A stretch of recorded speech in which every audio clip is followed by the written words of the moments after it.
Welcome to the Irishman, Englishman and Scotsman Football Podcast.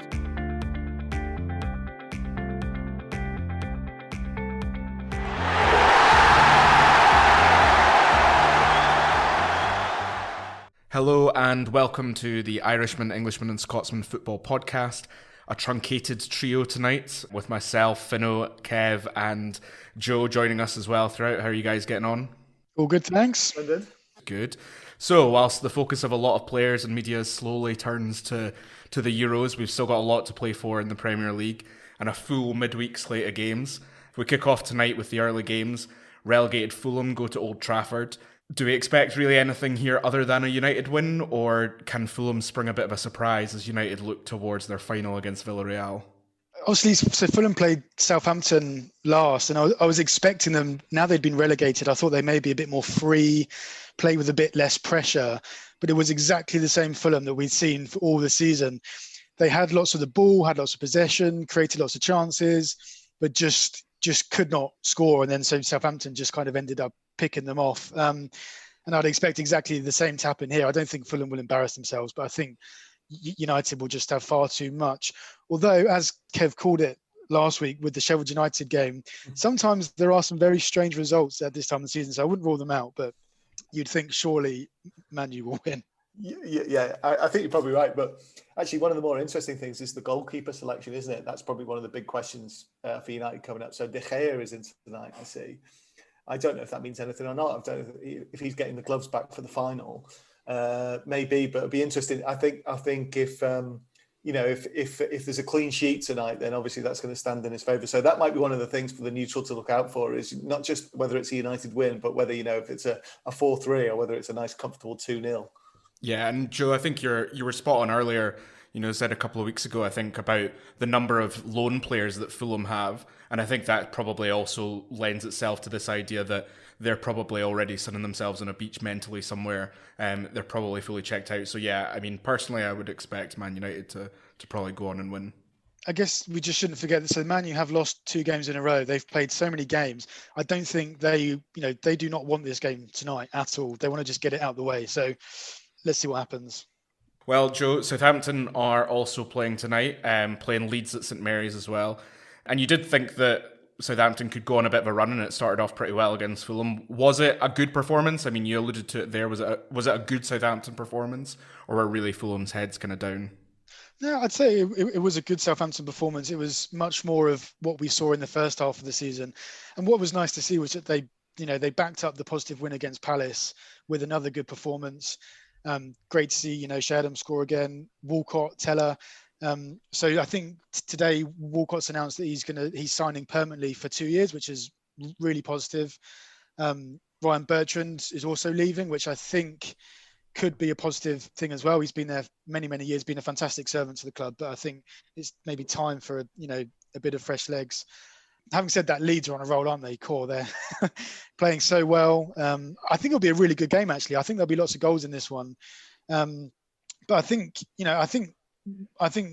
we could beat them. I think we're playing well enough.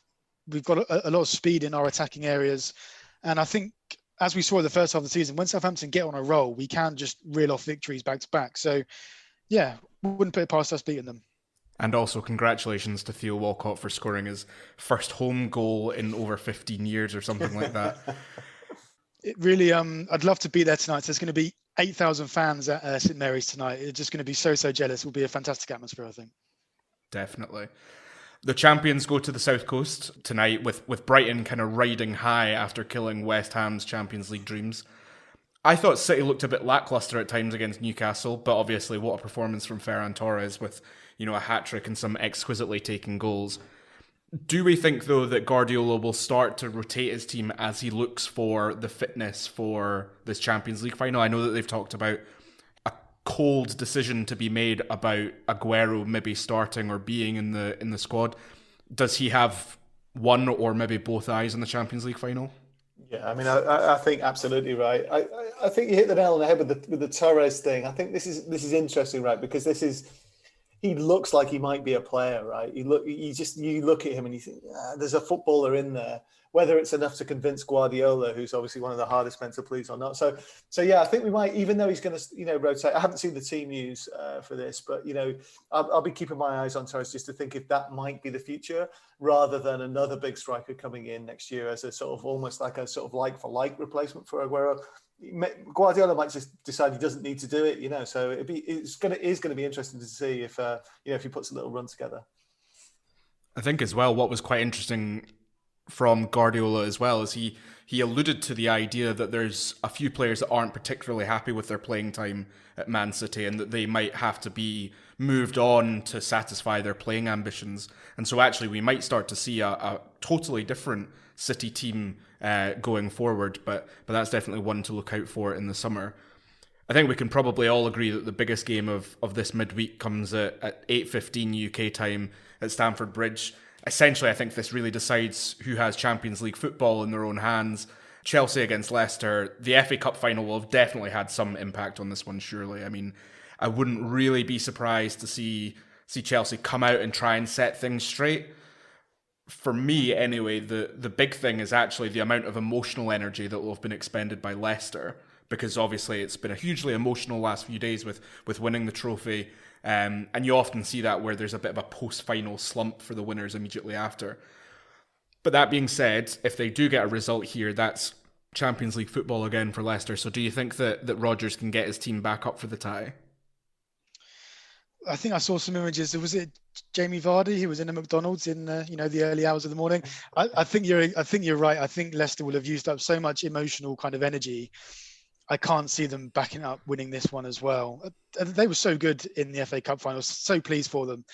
I just think Chelsea, I think Thomas Tuchel as well maybe made a couple of mistakes tactically in that final. He seemed to kind of tinker a bit too much. So I think Chelsea will come out and win this one fairly comfortably. I think it's incredibly difficult, isn't it, to kind of back up such an amazing performance with another one. I think you're right about that tinkering.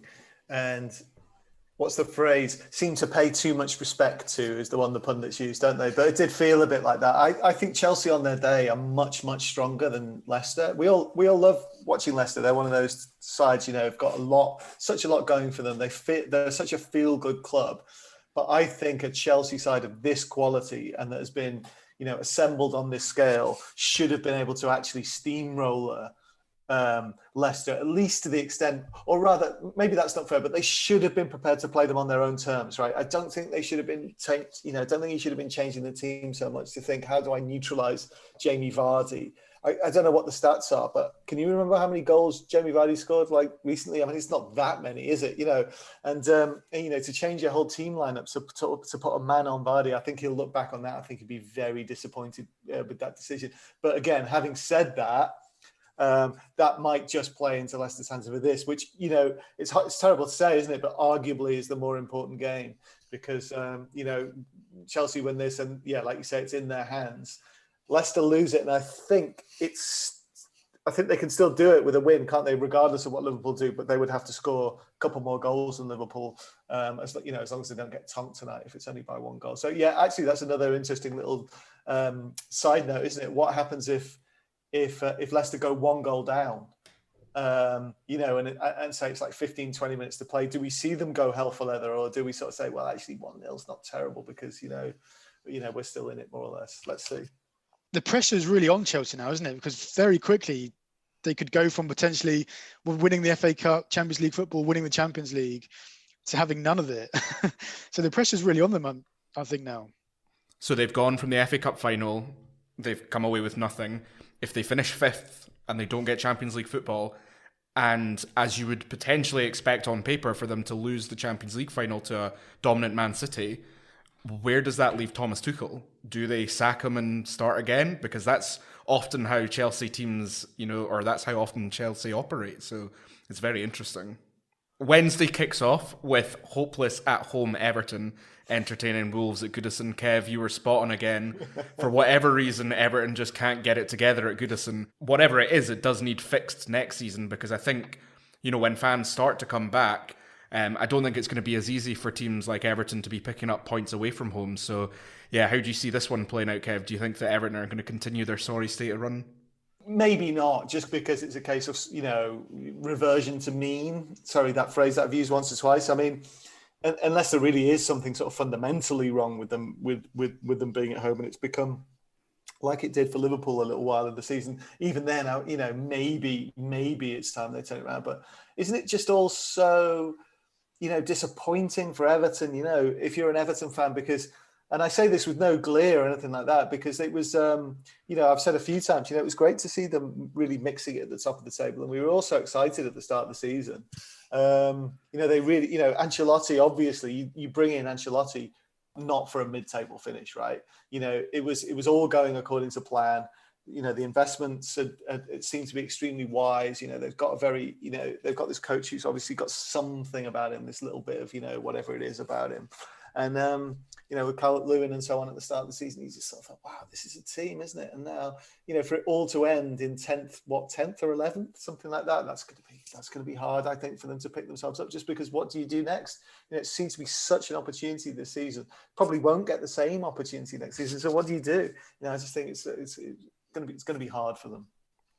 I think it's now nearly 2.5 months since they last won at home, and I think that was probably against Southampton, if I remember correctly. That's unbelievable. When you're talking about a team that we were kind of waxing lyrical about just their home form, and you do start to wonder whether or not it is something a bit more, whether the pre-match hotel is giving them the right food, or whether they even have a pre-match hotel and they're all just coming in from home. Whatever it is, something needs sorted. And if it was anybody but Wolves, I think we would potentially see, another sorry home performance. But Wolves have just been so bang average that I think, given the shock that they had against Sheffield United, I think Ancelotti will have them right up. Newcastle host bottom of the table Sheffield United again at the 6 o'clock on Wednesday. Newcastle took it to Man City as much as they possibly could in last week's Friday night game. And it's a shame that JP's not on to talk about it, because I think they did have a really good performance, but surely they take 3 points here against Sheffield United. Yeah, I'd think so. And what a bonkers game that was, 4-3 to City at St James's Park. Absolutely insane. Newcastle over the last 10 games or so have had some really, really positive performances. I don't know if all of the Newcastle fans are now Bruce the Messiah. Newcastle have actually got the opportunity to finish, 14th, 15th, which would be a fantastic achievement from where they were only a couple of months ago. And it just seems to happen, doesn't it, with Newcastle? There always seems to be on the verge of a bit of a crisis. They get rock bottom, and then they have a few good wins, and then they go back down again. So it's going to be interesting how they start next season, I think. I can't see Bruce leaving or being sacked now after what he's done over the last couple of months. So it's going to be interesting to see what happens next year. Yeah, you're right. I think the performances that they've put in and the results that they've gotten, why would Mike Ashley do anything to rock that boat? Spurs can still secure Europa League football, given West Ham and Everton slipping up of late, and they host Aston Villa again on Wednesday at the 6 o'clock. There's a lot of games on 6 o'clock on Wednesday. Yes, this is a huge game for Spurs, but the big news obviously is about Harry Kane supposedly telling the Spurs hierarchy that he wants to leave. I want to ask, do you think that it could be a catalyst for a bit of unrest in the squad? Maybe a dropped point or two, he says, full of hope. And also, where does he actually go? Because they're talking about £150 million. Supposedly the price target. That's huge money. And can anyone in England really afford that? Yeah, I don't know. I've talked about this once before, I think, where I think there will be someone in for him, because I think there's a certain type of manager who likes an English player and who likes a bit of a no-nonsense player like that as well. And, it's one of those things where you probably get what you pay for, in the sense that, can I say this? He's England captain. I think he gets a lot of decisions, right? I didn't watch all the game, but I watched some of the game. against Wolves, and it just struck me again. I almost watched it by accident, really. I was just like flicking through, and it just reminded me. There was just one or two of those occasions where you just reminded of the fact that, being an England captain with the reputation, for just being a national hero can play in your favour quite a bit. And remember, we haven't talked about it for a while, but earlier in the season we talked about it quite a lot. How the foreign, strikers are often thought of as, they go down very easily, whereas the English strikers are often given the benefit of the doubt. It would be hard to put a number on what that's worth, but I bet it's worth something. Even if it's unconscious bias, don't get me wrong. Even if it's, I'm not suggesting any conspiracy theories here for a minute, but of course, say Kane, this summer, leads England to a, not even necessarily winning the Euros, but one of those roller coaster fairy tale runs at it, where he if he gets the country all up. He comes back, he's going to have all the goodwill in the world, isn't he? In England, anyway. Is that worth 20 million, 30 million on top of his thing? It's probably worth a few points. Someone I follow on Twitter was saying, if you've got 150 million, if you can afford him in this economy, why wouldn't you go for a Mbappe or someone like him instead? Haaland, I suppose, might be sort of similar money. I suppose what I'm really saying is, if I'm Man United, I might fancy having Harry Kane leading the line. Something that's interesting to me is that he's only 27. He seems to have been around for ages and been that talismanic striker for Spurs. I do wonder whether or not there's going to be a London tax on top of his already exorbitant fee, because if the rumours are to be believed, it's the two Manchester clubs and Chelsea that want him. I can't imagine that Levy wants to sell him directly to Chelsea, and whether or not, if I'm Ole Gunnar Solskjaer, maybe that £150 million is worth it, and maybe does get them over the line against a Man City team that might be in flux, against a Liverpool team that's coming back to health and maybe having to be rejuvenated. So yeah, it's very interesting. I think what's going to be interesting here is how far is Harry Kane prepared to go to leave Tottenham, because we know Daniel Levy is very, very tough negotiator, difficult to work with. I think Harry Kane is going to have to actually hand in an official transfer request and maybe cause a little bit of a stink to get out of Tottenham, because it's not going to be easy. And I think you asked a good question, Fino, is will him trying to leave disrupt the squad? I think absolutely. I think as soon as your best players decide that they have got a better chance of winning things elsewhere, it's bound to make you think, am I at the right club as well, for the ambition? Yeah, and I suppose we have to assume that Bale, true to his word, it's not quite, negotiating tactic isn't the right word, but he's saying to Real Madrid, look, I'm coming back. I did sort of think, again, I mentioned this last week, in the jokey poem at the end, but it is a bit of a what might have been for Tottenham this season, isn't it? Because you watch them at times and it looks effortless sometimes when they can just carve sides apart, and you think they've got so much going for them.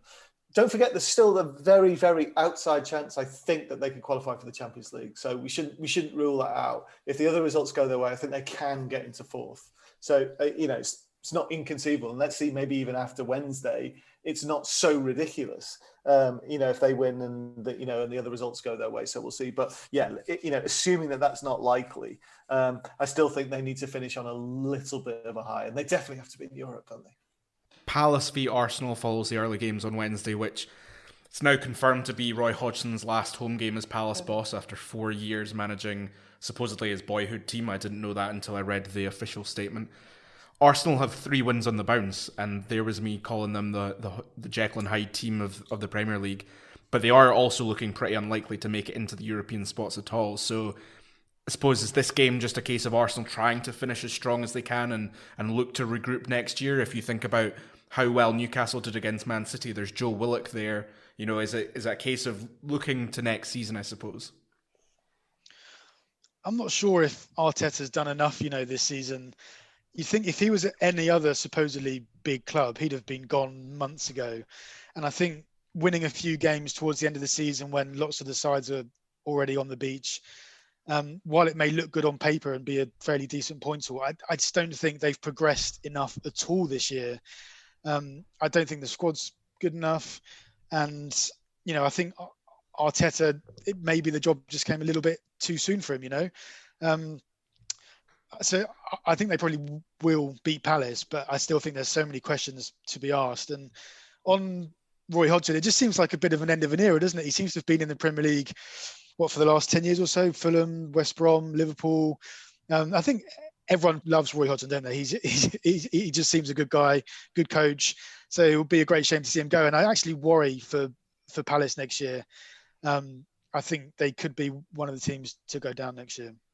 Yeah, it all depends on who they bring in, and I think Arsenal as well have already started to look towards next season, and they've said that both David Luiz and Willian are going to be shipped out, and Willian just a year after signing for Arsenal of a 3-year contract. But yeah, very interesting times ahead for both of those clubs into the summer. Both late games on Wednesday are massive for deciding who plays European football next season and which competition. And starting with Burnley against Liverpool, Liverpool's unlikely journey to the top 4 seems to continue. And, when things happen, like your goalkeeper scoring that ridiculous header, in the 98th minute to win you a game at the death, you must start to think that you're looking good for that place, Kev. I want to say yes.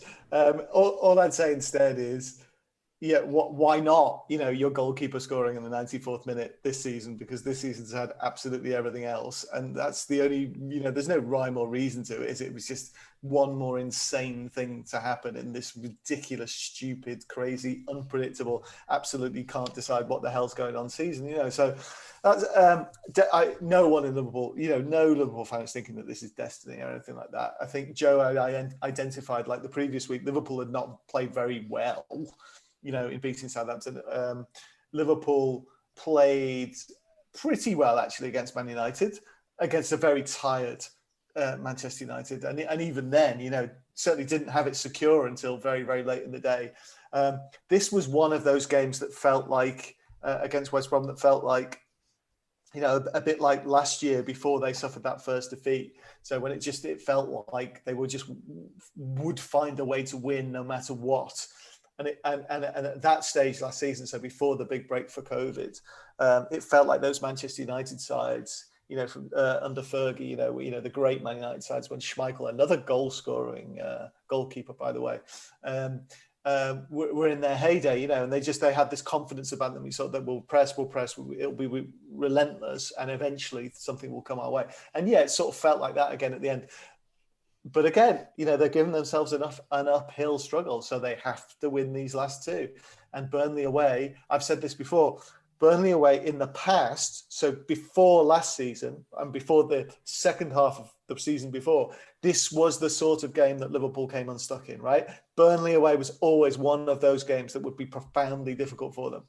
Then we got lulled into this false sense of Virgil van Dijk-shaped security, where you sort of think, well, nothing could go wrong because we won't get in trouble with those games anymore. But now, this season, Virgil van Dijk's no longer there for injury or whatever, and that makes this sort of game very tricky again. So, not wishing to just be, pessimistic or anything like that, but just, this is not the Liverpool team of last season and the 6 months before that would brush aside a game like this, right? This is going to be extremely difficult.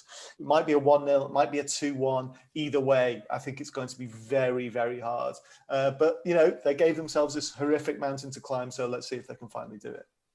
And finally, rounding off of this game week, Big Sam against David Moyes. West Brom at home to West Ham in the late game on Wednesday. I didn't get to watch the West Ham game, which is maybe just as well, given by all accounts it was a pretty horrendous performance from West Ham against Brighton. I was too busy celebrating my other team's successes, but I think I could probably repeat what I said last week, which was lackluster, slow, ponderous, and not really having anybody to put the ball in the back of the net. And I think from a West Ham's perspective, they just need to try and win both of their games, hope that somebody slips up and they end up in the Europa League spots, and that will definitely be a positive season for West Ham. It would be a very good season for West Brom, put it that way. I don't think any Premier League team really wants to be part of this new European Conference League, because I was looking at some of the teams that are already qualified for that, and they just seem like Thursday night bananaskin after Thursday night bananaskin, going to, Tirana or Aberdeen or wherever else you would, some distant part of Europe. West Ham really need to come out the traps firing on all cylinders here, and then just, cross their fingers and hope that results elsewhere go their way, I think. I'm not sure, actually, Finno. I think after the last, year to 18 months, I think fans will go anywhere to watch football. I think they'll have some amazing times in, far-flung places of Europe. And I think hasn't David Moyes himself said that he would be up for the UEFA Conference League? It's just a shame for West Ham that at this kind of business end of the season, I think you're 1 win in 5 now. It's just not really good enough form, is it, to make Champions League? But I hope that you do make the Europa League, but to be honest, I'm not convinced now. I think you might end up in the Conference League. Yeah, I think so too. And it will be interesting to see what happens with this Conference League. It will be something that is probably a big storyline over next season. There's big teams, no doubt about it. I think Roma are supposedly in it. Villarreal are going to be in it. But yeah, Tirana, Aberdeen, Hibs, etc. Not exactly the blockbuster names that West Ham fans were dreaming of. That about wraps up our look at this game week, but of course we couldn't let you go without some more of Kev's scintillating stanzas. What have you got for us this week? I couldn't resist, I'm afraid. So this one is called Allison, with my apologies to Elvis Costello. Oh, it's so funny to be seeing you with the season almost ended. Now we know who's won the title and the 3 teams who've descended. But if football's taught us anything, it's that strange things can happen. And the pace of pure absurdity just never seems to slacken. Fanless up to now because of this confounded virus. After all these twists and turns, the game finds new ways to surprise us. And I know now's not the time, not going to get too sentimental, but the last gasp at the Hawthorns felt, well, strangely transcendental. You know, just being in the moment when time it somehow slows. This was like a first time listen to Tomorrow Never Knows. Every time I watch it, I relax and float downstream as Allison heads goalwards, then gets thronged by the whole team, drops down to his knees, signs to his father up above. Now I know nothing about football, but I know that this was love. Where do you even go from here? A place in the top 4? There's 2 games still to play and they are pounding at the door. Leicester 3rd and Chelsea 4th are standing in their path, but something has to give when they play later. Do the math. Looks tough now for the Hammers on a really sticky run, while Everton have blown it at their graveyard, Goodison. I still think it's unlikely Liverpool can resurrect in a season that's been rank in every other small respect. But if you had the feeling, just like me, that all was blue, we'll always have that night when Allison, his aim was true. Impressive as always, Kev, and thanks again to both of you for coming on and chatting about the games. We hope you guys enjoyed it. If you did, go and share with a friend. You'll find us up on YouTube and all the podcast platforms as well. A review or a subscribe goes a very, very long way. We'll be back again towards the end of the week for our final preview of season 2021. And what a season it's been. A ton of excitement still to come. See you guys then and enjoy the games. Thank you for listening. If you'd like to hear more of our podcasts, please click on the red subscribe button on the bottom right-hand side. Thank you.